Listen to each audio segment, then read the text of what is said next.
Hello everyone. आज के इस वीडियो में हम बात करने वाले हैं वैलेंस बॉन्ड थ्योरी के बारे में। वैलेंस बॉन्ड थ्योरी पॉलिंग के द्वारा डेवलप की गई थी।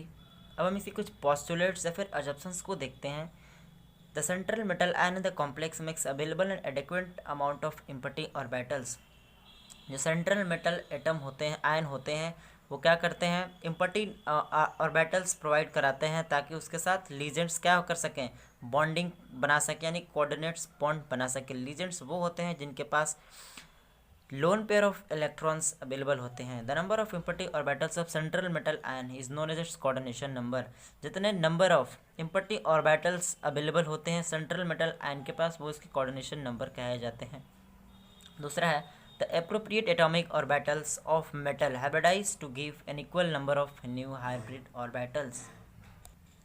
इसका मतलब ये है कि जो सेंट्रल मेटल आयन होता है, इनिशियली उसके जो ऑर्बिटल्स होते हैं उनकी एनर्जी डिफरेंट होती है, लेकिन जब वो कंपाउंड बनाने होते हैं तो क्या करते हैं, आपस में हाइब्रिडाइज होते हैं, यानी मिक्स हो जाते हैं और क्या बनाते हैं, equal number of new hybrid orbitals. जितने नंबर ऑफ ऑर्बिटल्स हाइब्रिडाइजेशन में पार्टिसिपेट किए थे, उतने ही number of new hybrid orbitals प्राप्त होते हैं जिनकी एनर्जी सेम होती है। These are degenerate in energy. इसका मतलब यही है कि उनकी एनर्जी आपस में सेम होती हैं। This hybrid orbitals are directed in 3 dimensional space according to geometry. जो हाइब्रिड ऑर्बिटल्स होते हैं वो 3 डायमेंशनल स्पेस में ज्योमेट्री के हिसाब से क्या होते हैं, ओरिएंटेड होते हैं या फिर डायरेक्टेड होते हैं। अगर हाइब्रिडाइजेशन में एक एस ऑर्बिटल पार्टिसिपेट कर रहा है और एक पी कर रहा है तो उसकी शेप होगी लीनियर। अगर sp2 होगा, एक एस होगा, p का 2 होगा तो उसका ट्राइगोनल प्लेनर होगा, sp3 होगा तो टेट्राहेड्रल होगा, dsp2 का स्क्वायर प्लेनर होता है। ये उसकी ज्योमेट्री है, मॉलिक्यूलर ज्योमेट्री हम आपको एक इमेज में प्रोवाइड करा देंगे, यहाँ पर तो फिलहाल नहीं है। dsp3 होगा तो क्या होगा, ट्राइगोनल बाइपिरामिडल होगा। sp3d का वजह होता है स्क्वायर पिरामिडल, और d2sp3 या फिर sp3d2 का होता है ऑक्टाहेड्रल।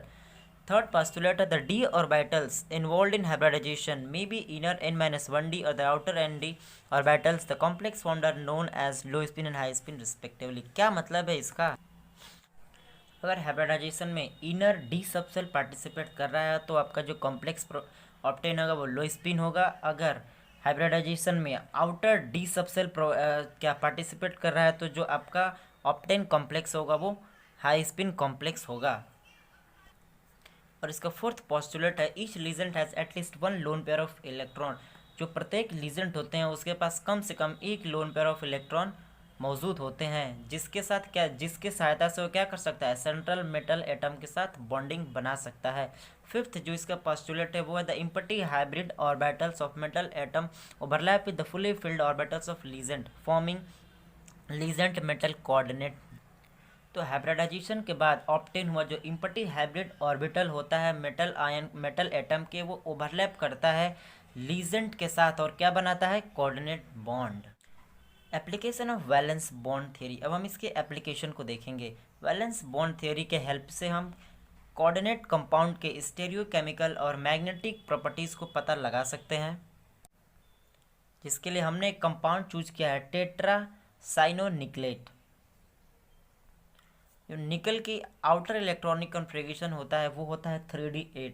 ये फ्री निकल आयन आपके पास ऐसा होता है 3d8 होता है, 4s इम्पटी होता है, 4p भी इम्पटी होता है। तो 8 इलेक्ट्रॉन्स को हमको डी सबसेल में डिस्ट्रीब्यूट करना है। तो सबसे पहले हम हुंड्स प्रिंसिपल के हिसाब से एकक देते जाएंगे, उसके बाद फिर हम पेयरिंग करते जाएंगे। तो 1 2 3 4 5 हम सिंगल फिल के हैं इलेक्ट्रॉन्स, उसके बाद हमारे पास 3 बचे हैं तो 3 का हमने पेयरिंग कर दिया है। इसका मतलब हमारे पास 2 इलेक्ट्रॉन्स अनपेयर्ड बचे हुए हैं, मतलब ये अभी फ्री निकल का इलेक्ट्रॉनिक कॉन्फ़िगरेशन है। आगे है there are 2 ways in which the complex of nickel with the coordination number 4 may be formed. Coordination number 4 मतलब 4 लीजेंड्स को हम इसमें दो प्रकार से फिल कर सकते हैं। या तो यहाँ पे हम एक लीजेंड फिल कर दें और 3 यहाँ पे 4 ऐसे हो गया, या फिर इस इलेक्ट्रॉन और इस इलेक्ट्रॉन को यहाँ पे जंप करा कर इसको पेयर करा दिया जाए। उसके बाद फिर यहाँ पे एक इम्पटी ऑर्बिटल आपको प्राप्त हो जाएगा, और इसके बाद से एक ये हो जाएगा और 3 ये, मतलब 5 आपको इम्पटी ऑर्बिटल्स प्राप्त हो जाएंगे। तो देखिए कैसे फिल करते हैं। If complex involves sp3 hybridization it would have tetrahedral structure. अगर sp3 हाइब्रिडाइजेशन होगा मतलब एक s का और 3 p का एटॉमिक ऑर्बिटल्स आपस में हाइब्रिडाइज होंगे तो आपके पास जो कॉम्प्लेक्स ऑब्टेन्ड होगा उसका स्ट्रक्चर टेट्राहेड्रल होगा। तो कॉम्प्लेक्स इन्वॉल्व्स TsP3 जो हम कह रहे थे इसको यहाँ पे जंप करा के एक इसको हम अवेलेबल कर लेंगे, यानी इसको इम्पटी बना लेंगे तो इसका एक हाइब्रिडाइजेशन में पार्टिसिपेट करेगा, इसका एक और इसके 2 एटॉमिक ऑर्बिटल्स पार्टिसिपेट करेंगे। तो जो हमारे पास स्ट्रक्चर मिलेगा, जो ज्योमेट्री होगी क्या होगी, स्क्वायर प्लेनर स्ट्रक्चर आपको ऑब्टेन होगा। यहाँ पर एक बात ध्यान देने वाली है कि अगर कॉम्प्लेक्स sp3 होगा तो क्या होगा, पैरामैग्नेटिक होगा। लेकिन अगर ये वाला इलेक्ट्रॉन यहाँ पे जंप करा दे और आपका हाइब्रिडाइजेशन क्या हो जाए, dsp2 हो जाए, तो आपको जो कॉम्प्लेक्स ऑब्टेन होगा वो होगा डायमैग्नेटिक। लेकिन it is found from the experiment, जैसा कि यहाँ पे यही लिखा हुआ है, आप पढ़ सकते हैं। लेकिन it is known from the experiment that complex, जो ये कॉम्प्लेक्स है is diamagnetic indicating the case is dsp2। मतलब ये एक्सपेरिमेंट से पाया गया है कि जो कॉम्प्लेक्स ऑब्टेन होता है वो डायमैग्नेटिक होता है। तो इसका जो स्ट्रक्चर, जो इलेक्ट्रॉन फिलिंग होगा वो कैसे होगा, देखिए यहाँ पे इस ये जो 3D है, 3D 8 इलेक्ट्रॉन है, मतलब एक वाला यहाँ वाला इलेक्ट्रॉन को यहाँ पे सेंड करके पेयर कर दिया गया है और यहाँ पे एक अवेलेबल बना लिया गया है। और फिर एक लीजेंड के जो लोन पेयर्स ऑफ इलेक्ट्रॉन्स हैं वो इसमें फिल कर दिए गए हैं और जो 2 बचा था उसको हम पी में भर दिए हैं। तो इसका नेट स्ट्रक्चर जो हमें ऑब्टेन होगा वो ऐसे इसका रिप्रेजेंटेशन होगा। नेक्स्ट एग्जाम्पल जो हमने चूज करा है वो कोऑर्डिनेशन नंबर 6 है। कंपाउंड है hexaammine cobalt. The outer electronic configuration of cobalt is 3d6। जो आउटर इलेक्ट्रॉनिक कॉन्फ़िगरेशन होता है कोबाल्ट का वो होता है 3d6। यहाँ पे 5 ऑर्बिटल्स है 2 3 5, तो हमने 5 ऑर्बिटल्स में 6 इलेक्ट्रॉन्स को फिल कर रखा है। सबसे पहले हम एक इलेक्ट्रॉन्स को फिल किया, उसके बाद हमारे पास एक बचा तो हमने क्या किया, इसकी पेयरिंग कर दी है। इसका मतलब 2 to 4 अनपेयर इलेक्ट्रॉन हमारे पास अभी शेष है और ये आउटर 4 इस एम्प्टी है और आउटर 4 भी सबसे एम्प्टी है। और अब हमको क्या करना है, इसमें 6NH3 के मॉलिक्यूल्स को फिल करना है। तो हम क्या करेंगे, इसको यहाँ पे भेज देंगे, पेयरिंग करा देंगे, फिर इसको यहाँ पे भेज के पेयरिंग करा देंगे। मतलब क्या हो जाएगा, 2 जो इलेक्ट्रॉन्स हैं वो पेयर्ड हो जाएंगे और जो 2 हमारे पास ऑर्बिटल्स हैं वो अभी अनफिल्ड हो जाएंगे। मतलब वो जो हमारे पास स्ट्रक्चर बनेगा वो ऐसा हो जाएगा, यहाँ पे 2 फिल्ड हो जाएगा और यहाँ पे 2 एम्प्टी हो जाएगा। हमको 6NH3 फिल करना है। हम एक यहाँ पे कर दिए, एक यहाँ पे कर दिए 2 और एक 3 यहाँ पे कर दिए और 3 P3 में फिल कर दिए। तो हमारे पास जो नेट इसका स्ट्रक्चर बनेगा वो ऐसे हो जाएगा D2sp3। इसका हाइब्रिडाइजेशन क्या हो जाएगा, D2sp3। अब देखते हैं यहाँ पे क्या लिखा हुआ है। It is evident from the figure the complex doesn't contain any unpaired electron. अब ये जो कॉम्प्लेक्स प्रोड्यूस हुआ है इसमें एक भी अनपेयर्ड इलेक्ट्रॉन नहीं बचा है। जैसा कि आप देख सकते हैं ये भी पेयर्ड है, ये भी पेयर्ड है, ये भी पेयर्ड है और यहाँ पर तो सारे इससे लीजेंड अटैचिंग है and therefore it is diamagnetic. Hence it is diamagnetic, मतलब इसके पास एक भी अनपेयर्ड नहीं है तो compound obtain is diamagnetic. Since central atom utilises the inner n-1d orbitals. यहाँ पे जो है आप देख सकते हैं यहाँ पे 3d है और यहाँ पे 4s4p, मतलब ये इससे इनर ऑर्बिटल है।